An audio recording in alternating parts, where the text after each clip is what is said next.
Halo semuanya, selamat datang di channel YouTube Android TV. Di video kali ini saya akan membagikan tutorial kepada teman-teman cara sembunyikan jumlah notifikasi di icon aplikasi WhatsApp. Sebelum masuk ke tutorialnya, jangan lupa untuk teman-teman subscribe dulu channel YouTube ini dan jangan lupa juga untuk nyalakan tombol loncengnya supaya kalian selalu dapat updatean terbaru dari channel YouTube Android TV. Oke, kalau gitu langsung saja kita masuk ke tutorialnya. Nah, oke, bagi kalian yang mungkin di WhatsApp-nya itu ketika ada notifikasi masuk, muncul seperti ini ya di aplikasinya, ada icon atau jumlah berapa notifikasi yang masuk. Nih, seperti di WhatsApp saya ada 78 notifikasi. Nah, untuk teman-teman yang ingin sembunyikan jumlah notifikasinya, untuk caranya itu kita bisa masuk ke pengaturan. Lalu di pengaturan kita scroll ke bawah, masuk ke menu aplikasi.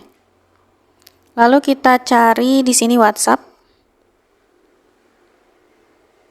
Nah, kita klik. Lalu kita klik pemberitahuan. Nah, di sini kan ada tipe notifikasi ya teman-teman. Untuk tipe notifikasinya ini kita nonaktifkan yang lencana. Oke, tidak diizinkan. Kalau sudah kita kembali. Kemudian setelah itu kita bisa tahan lama di layar kosong di HP kita ya seperti ini. Nah, lalu pilih pengaturan. Untuk lencana icon aplikasi ini kita nonaktifkan. Nah, kalau sudah kita kembali. Coba kita lihat.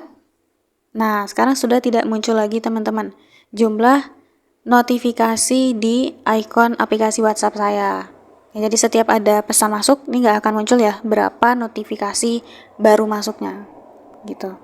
Jadi teman-teman bisa langsung coba cara yang sudah saya share ini. Sekian dulu tutorial di video kali ini. Semoga tutorial yang saya bagikan bermanfaat dan selamat mencoba.